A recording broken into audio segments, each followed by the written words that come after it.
Hi സുഹൃത്തുക്കളെ, നമസ്കാരമുണ്ട്. ഇതെന്തൊക്കെയുണ്ട് വിശേഷം? എൻ്റെ പഴയ വീഡിയോകളെല്ലാവരും കണ്ടു എന്ന് വിചാരിക്കാം. പിന്നെ പുതിയ വീഡിയോ തൊട്ടടുത്ത് വരും. ഇന്ന് കുറേ പരിപാടികളുണ്ട്. ഇന്ന് കുറേ വിളവെടുപ്പാണ്. വിളവെടുപ്പെന്ന് പറയാൻ പറ്റില്ല. കുറേ പാവയ്ക്ക, തക്കാളി ഒക്കെ ഉണ്ടായിരുന്നു. പിന്നെ പയർ ഉണ്ട്, പറിക്കണം. പിന്നെ ഈ ആർച്ചിക്കരകണ ഇതെല്ലാം പൂത്തിട്ടുണ്ട്. നല്ല അടിപൊളിയായിട്ട് വളരുന്നുണ്ടല്ലോ, കുഴപ്പമൊന്നുമില്ല. പിന്നെ മഴ ഇപ്പോൾ കുറച്ച് പെയ്തതിൻ്റെ കുറച്ചൊരു ബുദ്ധിമുട്ടുണ്ട്. ഈ ചെടികൾക്കൊക്കെ ചെറിയൊരു ഒരു ഒരു വളർച്ചയ്ക്ക് ചെറിയൊരു മുരടി പോലൊക്കെ ഉണ്ട്. പിന്നെ ഇന്ന് നമ്മുടെ ഗ്രോ ബെഡിൽ വളമിട്ട് ട്രീറ്റ് ചെയ്തിട്ട് ഇപ്പോൾ 15 ദിവസം കഴിഞ്ഞു ഗ്രോ ബെഡ്. അപ്പോൾ വളമിട്ട് ഇന്ന് നമ്മൾ അതിൻ്റെ അകത്ത് കുറേ ചീര, അതുപോലെ തന്നെ കുറേ പച്ചക്കറി തൈകളൊക്കെ വയ്ക്കാനുണ്ട്. എല്ലാം ഇന്ന് നമ്മൾ റെഡിയാക്കും. അതിനുള്ള പരിപാടിയാണ്. ഓക്കെ എന്നാൽ മഴക്കാലത്ത് മഴമറ ഉണ്ടാക്കിയിട്ട് നമ്മൾ പച്ചവളമൊക്കെ ഇതിനകത്ത് വെച്ചാൽ നല്ല മഴയില്ലായിരുന്നു പോകാതിരിക്കാൻ വേണ്ടി. അപ്പോൾ ഒരു പച്ചക്കാന്താരിയും വെള്ളക്കാന്താരിയും വെച്ചു. അതിനകത്ത് പച്ചക്കാന്താരി ദ്രുതപാഠം ആയിപ്പോയി. അപ്പോൾ വെള്ളക്കാന്താരി പിടിച്ചു. ഇവിടെ 4 മുളക് വെച്ചാൽ 2 അത് പിടിച്ചു. പിന്നെ നമ്മളിവിടെ ഒരു വഴുതിനെയും വെച്ചു. ഇതിപ്പോൾ ഈ വലിയ മഴയാണ്, ഇപ്പോൾ ഒന്നും കിട്ടാണ്ടിരിക്കുന്നത് വെച്ച് വെച്ചതാണ്. വഴുതിനൊക്കെ വെളിയിൽ വെച്ചാലും മതിയായിരുന്നു. അതിനകത്ത് കണ്ടോ വഴുതിന കണ്ടോ? ഇത് ഒന്നും ആയിട്ടില്ല, ഇനി ഇതാവാനുണ്ട്. പിന്നെ പച്ചമുളക്, നമ്മൾ സാധാരണ ചുവന്ന മുളകാണ് ഈ പാവി വെക്കണേ. 2 ഇതിൽ പാവിയുണ്ട് ചുവന്ന മുളക്. നമ്മൾ സാധാരണ നമുക്ക് കറിക്ക് മേടിക്കുന്ന ചുവന്ന മുളക് പൊട്ടിച്ചിട്ട് ഇട്ടതാണ്. ശരിക്കും അതിൻ്റെ ഇപ്പോൾ ഒരാഴ്ചയോടെ കഴിഞ്ഞാൽ നമുക്ക് പറിച്ച് നടാം.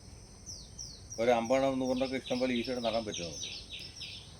ഈ വഴുതിനെ നമുക്ക് വിത്തിനായിട്ട് ഉപയോഗിക്കാമെന്ന് വെച്ചിട്ടുണ്ടാ ഇപ്പോൾ ഇട്ടേക്കണേ. ഇത് പറിക്കാണ്ടിട്ടാണ്.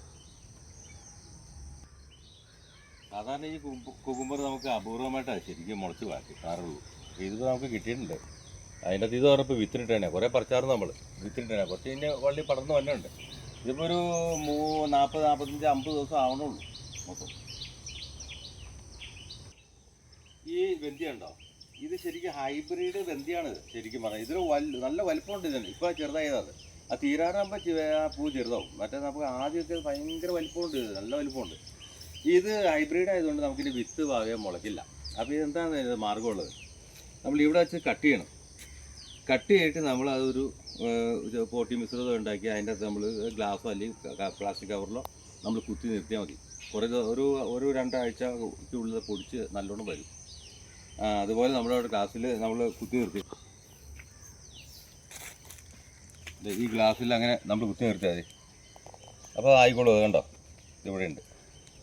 അത് വേര് പിടിച്ചോളൂ, പൂ ഉണ്ടാവുകയും ചെയ്യും. മറ്റേ ഹൈബ്രിഡ് വെന്തിയുടെ നമ്മൾ വിത്ത് പാവ്യം മുളയ്ക്കില്ല. അതിൻ്റെ ആ തണ്ട് നമ്മൾ മുറിച്ചെടുത്ത് ഗ്ലാസ്സിൽ ഇങ്ങനെ ഗ്ലാസ്സോ അല്ലെങ്കിൽ എന്തെങ്കിലും ഇതിനകത്ത് വെച്ച് മുളപ്പിച്ചെടുക്കാം.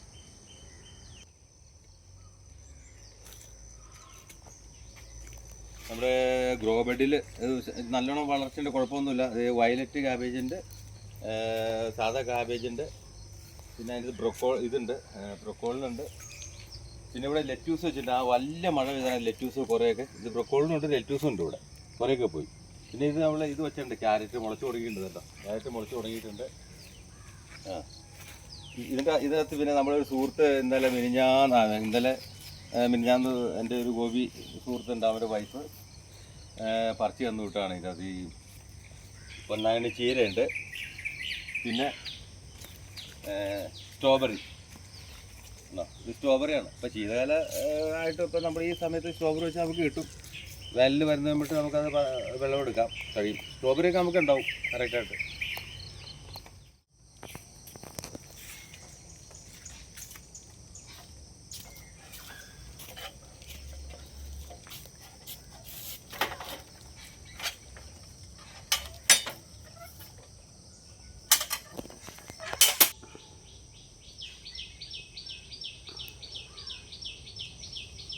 വള്ളിയുടെ കൂടെ കേരള നടക്കില്ല.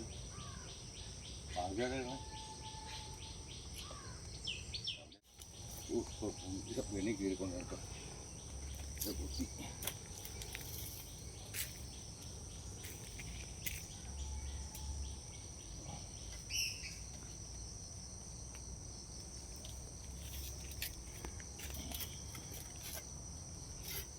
ഇത് നമ്മൾ ചുവന്ന ചീര, ഈ പച്ചച്ചീരയുണ്ട്, അത് ഉണ്ട്. ഈ ചുവന്ന ചീര നമ്മൾ പാവി നിർത്തിയേക്കണത്. ഇന്ന് ഗ്രോ ബെഡിലേക്ക് പറിച്ച് നമ്മൾ മാറ്റണം. ഒരു 2 ഗ്രോ ബെഡിലേക്ക് പറിച്ച് മാറ്റാനുള്ള ചീര ഉണ്ട്. ബാക്കി ഇവിടെ നിർത്തും കുറച്ച്.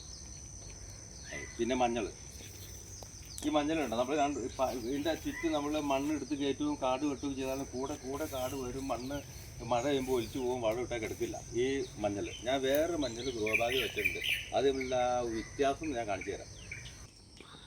അപ്പോൾ ഞാൻ മഞ്ഞളുടെ കാര്യം പറഞ്ഞില്ല, അവിടെ നമ്മൾ നിലത്ത് നട്ട മഞ്ഞളുണ്ടല്ലോ, ഇത് കണ്ടോ, ആ മഞ്ഞളിലെ കൈ ഈ മഞ്ഞളുണ്ട് എൻ്റെ ഏകദേശം ഒരു ഇവിടെ വരെ പൊക്കമുണ്ട്. ഈ ഗ്രോ ബാഗിലെ വെച്ചാൽ കണ്ടോ. അപ്പോൾ അത് ഗ്രോ ബാഗ് പഴയ ഗ്രോ ബാഗ് 2-3 വർഷമായി വയ്ക്കൽ തുടങ്ങിയിട്ടുണ്ട്. ഇനി അടുത്ത വർഷം നമ്മൾ പെയിൻറ്റ് ടിന്നിലാണ് വയ്ക്കാൻ ഉദ്ദേശിച്ചത്. അത് നമ്മളൊരു വീഡിയോ ഇടുന്നുണ്ട്, പെയിൻറ്റ് ടിന്നിൽ എങ്ങനെ വയ്ക്കാമെന്നല്ല, ബക്കറ്റിൽ ഉണ്ടോ. വളർച്ച ചെയ്താണ് ഏറ്റവും നല്ലത്. ഹലോ, നമ്മുടെ അബിയു പൂത്ത് കായുണ്ട് കണ്ടോ, ഒരു 10-12 കായ ഉണ്ടായിട്ടുണ്ട് അബിയുവിൽ കേട്ടോ.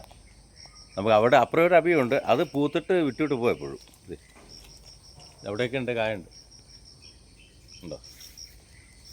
ശരി, ഓക്കെ.